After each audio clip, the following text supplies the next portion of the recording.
दोस्तों आज middle east की जमीन फिर से तपने लगी है और इस बार हालात सिर्फ तनाव तक सीमित नहीं है, क्योंकि अब हवा में डर है, समुद्र में बेचैनी है और आसमान में वो सन्नाटा है जो अक्सर तूफान से पहले आता है। क्योंकि साल 2026 की शुरुआत ने पूरी दुनिया को ये एहसास करा दिया है कि इतिहास कभी भी खुद को दोहराने से नहीं हिचकता। क्योंकि बीते कुछ घंटों में जो घटना घटी है उन्होंने वॉशिंगटन, ईरान और अमेरिका तक की नींदें उड़ा दी है। क्योंकि अचानक खबरें आने लगी कि खाड़ी क्षेत्र में अमेरिका सैन्य गतिविधियां असामान्य रूप से तेज हो गई हैं और कुछ ही देर बाद यह भी सामने आया कि कतर में मौजूद अमेरिका का सबसे अहम एयरबेस लगभग खाली कराया जा चुका है। और ये कोई सामान्य सैन्य अभ्यास नहीं था और न ही कोई रूटीन मूवमेंट। ये उस कहानी की शुरुआत थी जिसे दुनिया पढ़ना तो नहीं चाहती थी, लेकिन हालात उसे मजबूर कर रहे हैं। क्योंकि जब कोई सुपर पावर अपने सैनिक को चुपचाप हटाने लगती है तो फिर इसका मतलब साफ होता है कि अगला कदम बहुत बड़ा होने वाला है। और अमेरिका में इसे एक बेहद खतरनाक संकेत माना जा रहा है। और कतर का वो बेस जिसे सिर्फ एक एयर स्ट्राइक नहीं बल्कि पूरे मिडिल ईस्ट में अमेरिका की सैन्य ताकत का कंट्रोल रूम माना जाता है, अब वहां से अचानक गतिविधियों का सिमटना इस बात की ओर संकेत करता है कि अब मैदान साफ किया जा रहा है। क्योंकि एक तरफ तो दुनिया का सबसे ताकतवर देश है अमेरिका, तो वहीं दूसरी तरफ उसका सबसे बड़ा दुश्मन ईरान, और दोनों एक दूसरे को दबाने में लगे हैं। लेकिन उससे पहले घंटी बजाई गई भारत के विदेश मंत्रालय में। तो दोस्तों आखिर ऐसा क्या हुआ? पिछले 24 घंटे में क्यों ईरान और अमेरिका के विदेश मंत्री को अचानक भारत के विदेश मंत्री एस जयशंकर की याद आ गई? क्या अमेरिका भारत के जरिए कोई संदेश देना चाहता है या फिर ईरान भारत से मदद मांगने की गुहार लगाएगा?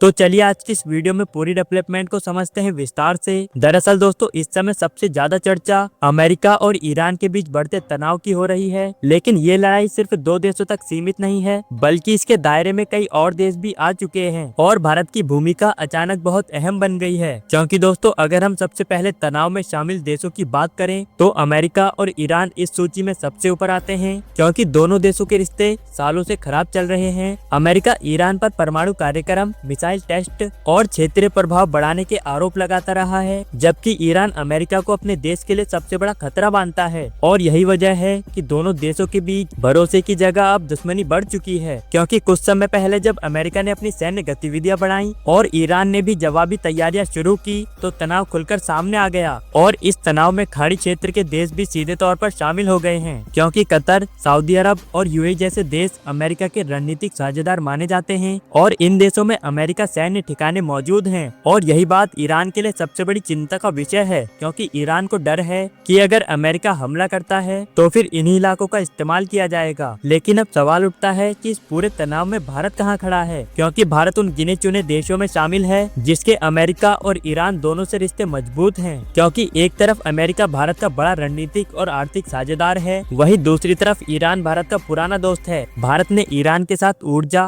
व्यापार और क्षेत्रीय संपर्क जैसे कई बड़े प्रोजेक्ट पर काम किया है और इसी संतुलन की वजह से भारत की स्थिति इस संकट में बहुत खास मानी जा रही है। क्योंकि भारत की भूमिका यहाँ सिर्फ एक दर्शक की नहीं है, बल्कि भारत इस समय एक जिम्मेदार और वैश्विक शक्ति के तौर पर देखा जा रहा है। क्योंकि जब हालात बिगड़ने लगे तो सबसे पहले भारत ने अपने नागरिकों की सुरक्षा को प्राथमिकता दी। क्योंकि ईरान में रह रहे भारतीयों के लिए एडवाइजरी जारी करना इस बात का संकेत है कि भारत हालात को समझ रहा है। और इसका मतलब ये भी था कि भारत को भरोसेमंद खुफिया जानकारी मिली है कि आगे स्थिति और भी खराब होगी। आइए दोस्तों अब बात करते हैं कि अमेरिका और ईरान के विदेश मंत्रियों के द्वारा भारत के विदेश मंत्री को फोन क्यों किया गया। तो फिर इसका जवाब भारत की कूटनीतिक ताकत में छुपा है। क्योंकि अमेरिका जानता है कि भारत उसकी बात भी समझता है और ईरान की बात को भी गहराई से लेता है। और जब अमेरिका किसी बड़े कदम की तैयारी करता है तो वो अपने भरोसेमंद साझेदार को पहले जानकारी देता है ताकि बाद में कोई भी दिक्कत ना हो। और भारत को फोन करना भी इसी रणनीति का हिस्सा माना गया है। दूसरी तरफ ईरान की स्थिति भी समझने लायक है। क्योंकि ईरान को पता है कि अगर अमेरिका के साथ सीधा टकराव हुआ तो फिर नुकसान बहुत बड़ा हो सकता है। और ऐसे में ईरान चाहता है कि कोई ऐसा देश बीच में हो जो अमेरिका तक उसकी बात पहुंचा सके। और दोस्तों इसलिए ही हमारा भारत सबसे जरूरी माना गया है। क्योंकि भारत ने अब तक ईरान के साथ संवाद का रास्ता खुला रखा है। और यही वजह है कि ईरान के विदेश मंत्री ने भी भारत के विदेश मंत्री से संपर्क किया है। दोस्तों इस फोन कॉल का मतलब ये नहीं था कि कि भारत कोई फैसला ले रहा है, बल्कि इसका मतलब ये था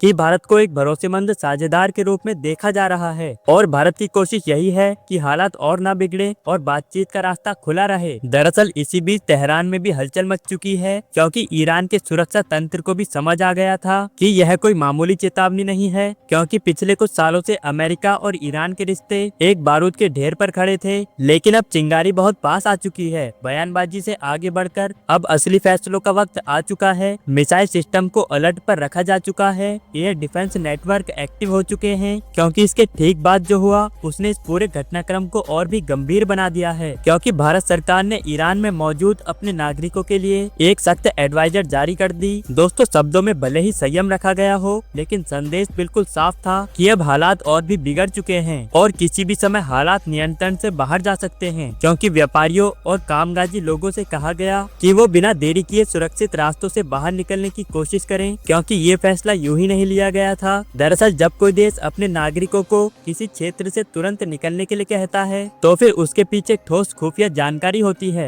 दोस्तों, इसका मतलब ये था कि आने वाले समय में ईरान की जमीन पर कुछ ऐसा बड़ा हो सकता है जो आम लोगों के लिए बेहद खतरनाक साबित होगा, क्योंकि भारत इस बार किसी भी कीमत पर अपने देश के नागरिकों को किसी भी हालत में युद्ध में नहीं देखना चाहता है। लेकिन दूसरी तरफ ईरान ने भी अपनी रणनीति में बड़ा बदलाव किया है, क्योंकि तेहरान को यह साफ दिखने लगा था कि अगर टकराव हुआ तो फिर वो सिर्फ अमेरिका तक सीमित नहीं रहेगा, और इसलिए ईरान ने अपने पड़ोसी देशों की ओर साफ संकेत भेजना शुरू कर दिया और खाड़ी क्षेत्र के कई देशों को चेतावनी दी गई कि अगर उनकी जमीन या एयर स्पेस का इस्तेमाल अमेरिका के पक्ष में किया गया तो उन्हें भी परिणाम भुगतने होंगे। और यह बयान सिर्फ शब्दों का खेल नहीं था, बल्कि एक खुला रणनीतिक दबाव था, क्योंकि मिडल ईस्ट पहले से ही दुनिया का सबसे संवेदनशील इलाका माना जाता है और अब वहाँ हर देश खुद को बचाने की कोशिश में जुट चुका है, क्योंकि कोई भी देश दो महाशक्ति की लड़ाई का मोहरा नहीं बनना चाहता। और यही वजह है कि कई देशों ने अपने सैन्य ठिकानों में सुरक्षा बढ़ा दी है और कुछ अमेरिका के साथ अपनी गतिविधियों पर दोबारा विचार करना शुरू कर रहे हैं।